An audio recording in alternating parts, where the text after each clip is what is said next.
Good morning, Jefferson City. This is the NT Daily for Wednesday, June 3rd. I tried to switch up my support for some of our local prep sports teams today. I have green on. It's not technically Blair Oaks green, although I think my hair tie matches the Falcons green color a little bit better. But they face off in their first Final Four game tonight, the Blair Oaks Falcons baseball team. So good luck to the Falcons tonight.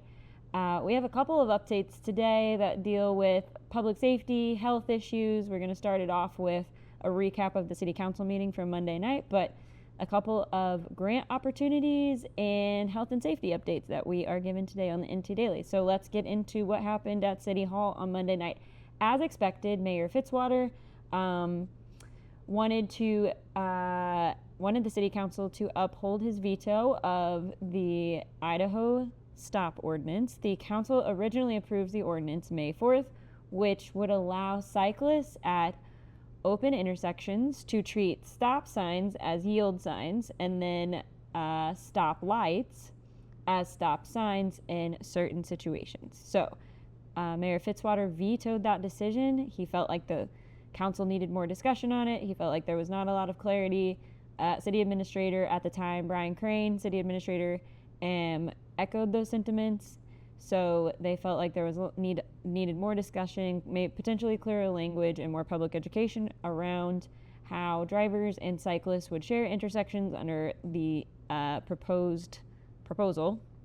On Monday, the council voted 7-3 to uphold the veto and send the measure back to the Public Safety Committee for more work rather than try to override the veto and force it into effect. So for now, the Idaho Stop law is not moving forward, but the issue is still very much a discussion point. It sounds like they will continue to try to work through it.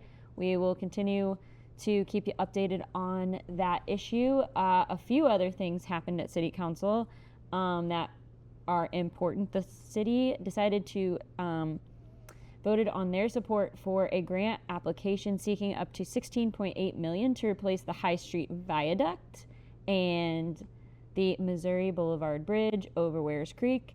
This has been an ongoing issue. Everybody is very antsy to get the viaduct back open, so the city would provide a match if we received that $16.8 million grant.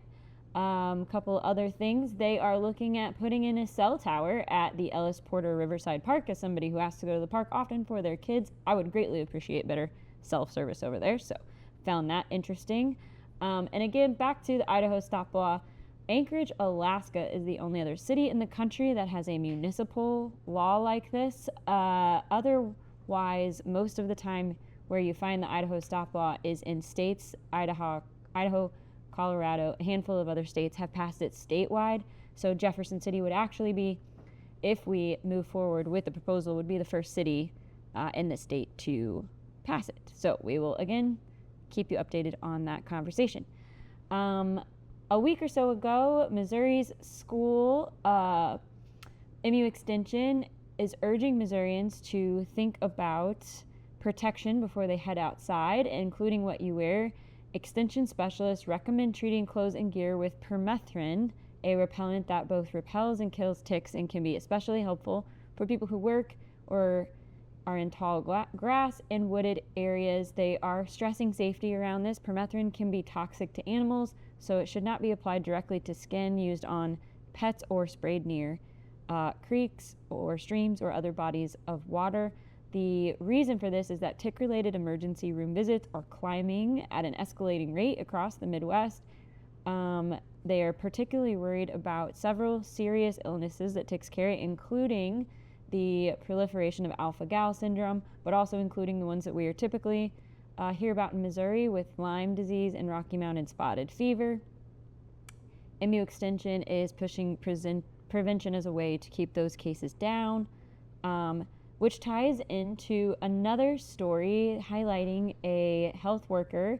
A state health leader is helping nurses across the state with their work. Department of Health and Senior Services Benjamin Pringer works with school nurses across the state to improve how they track student health, respond to chronic conditions, and connect families with resources. The idea is that school nurses are often the first line of defense, and they notice patterns headaches, asthma flare-ups, anxiety.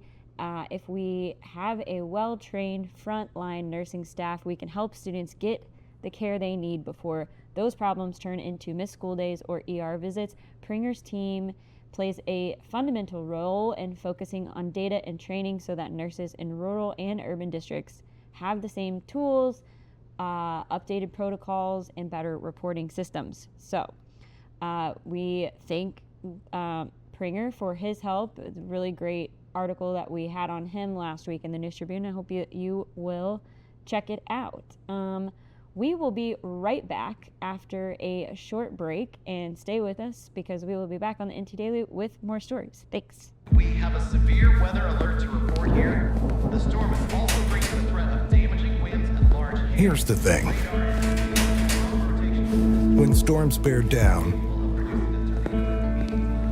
we step up. Ready to get? You bet. Our teams are always ready to keep your power strong. Ameren.com/poweron. St. Louis Carpenters Union has shaped our communities. Through trusted alliances, we deliver skilled professional craftspeople while our business partners provide the kind of quality jobs that keep our economy humming. It's a blueprint that has worked since 1882. Turning Missouri into a right-to-work state stalls progress, wipes out jobs, and kills momentum. Right to work is wrong for everyone. Let's keep Missouri moving forward. Visit carpdc.org to learn more. Welcome back to the NT Daily. Before we keep going, I want to give a shout out to NT Daily sponsors and our friends at Hen House Fresh Foods in Jefferson City. This week you can get a whole boneless pork loin for $1.99 a pound. That is a favorite at our household. Hot dogs for 99 cents and a KC strip steak for $13.99 a pound. In the produce aisle, southern peaches for $3.49 a pound. Hen House Fresh Foods is at 1904 Southwest Boulevard in Jefferson City. These prices are good through June 9th at the Jefferson City location only. If you need a quick lunch during the work week, Hen House has a soup and salad bar open Monday through Friday, so you can get something fresh and get back to your day. Go see our friends. Weekly specials, again, are valid only at the Jefferson City location. Please continue to check our social medias and their social medias for the most up-to-date deals and prices. And our local government reporter, Matt McFarland, reported on this a couple weeks ago, but we felt like it was important to highlight again. So again, you can check out his article at News Tribune, but the Environmental Protection Agency, the EPA, rural drinking water grants, turning rural water. Missouri is getting a significant boost from the federal government to help smaller communities clean up their drinking water. The EPA has earmarked more than $13 million for Missouri to help rural communities address contaminants in drinking water systems. The program is aimed at emerging contaminants like PFAS, often called forever chemicals, and other pollutants that can be costly for small systems to treat. Eligible communities, water systems, and private well owners can use the money for lab testing, project planning, and infrastructure upgrades like new treatment units or pipe replacements. Here in Cole County, every municipality except Jefferson City would qualify based on size and system criteria. We are encouraging smaller communities around us to look into this funding and find and fix problems before they become emergencies. So our last story for the day is also about some grant funding. If you are planning a community service project for this fall, there is potential money on the table for that right now. Applications are open for Serve Mo's America 250th Missouri Mini Grant, which will support service projects happening in September. The grants provide up to $3,000 per project for events and initiatives that are taking place around or on September 11th or during Missouri Good Neighbor Week from September 28th through October 4th. The program is open to a wide range of groups, including nonprofits, school districts, colleges, universities, municipalities, labor organizations, and other community-based groups. The idea is that we are encouraging local projects that honor service, strengthen our neighborhoods, and bring people together, whether it's a day of volunteering, block cleanup, or something creative. Applications are due June 19th.